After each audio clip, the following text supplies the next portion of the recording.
నేను మీ సుమిత్ర. ఈ వీడియోలో అలసందల తోటకూర ఫ్రై ఎలా చేసుకోవాలో చూద్దాము. చాలా బాగుంటుందండి. దానికోసం నేను అలసందల్ని ముందే ఉడికించుకొని పెట్టుకున్నాను.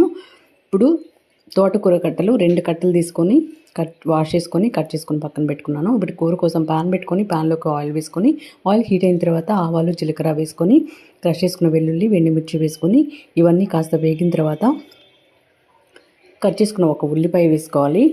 ఉల్లిపాయలు కూడా బాగా వేగిన తర్వాత నేను మర్చిపోయానండి పచ్చిశనగపప్పు వేయడము. ఇప్పుడు వేస్తున్నాను. సైడ్కి తీసేసి ఆ ఆయిల్ ఆనియన్స్ అంతా పక్కకు తీసేసుకొని ఆడ వేసుకొని వేయించుకున్న తర్వాత కలిపేసుకోవాలి. తర్వాత పచ్చిమిర్చి వెల్లుల్లి పేస్ట్ చేసుకొని పెట్టుకున్నాను. పచ్చికారం ఆ పచ్చిమిర్చి పేస్ట్ కూడా వేసేసుకొని కలిపేసుకున్న తర్వాత తోటకూర వేసుకొని కలుపుకొని అలసందలు కూడా వేసేసుకొని మిక్స్ చేసుకున్న తర్వాత పసుపు సాల్ట్ వేసుకొని కలుపుకోవాలి. కలుపుకొని మూత పెట్టుకొని మీడియం ఫ్లేమ్ మీద మధ్య మధ్యలో మూత తీసుకుంటూ కలుపుకున్నామంటే ఎంతో టేస్టీ అయినా అలసందల తోటకూర ఫ్రై రెడీ అయిపోయింది. చాలా బాగుంటుందండి. తప్పకుండా ట్రై చేసి టేస్ట్ చేసి ఎలా వచ్చిందో కామెంట్ సెక్షన్ తెలియజేయండి. Thanks for watching.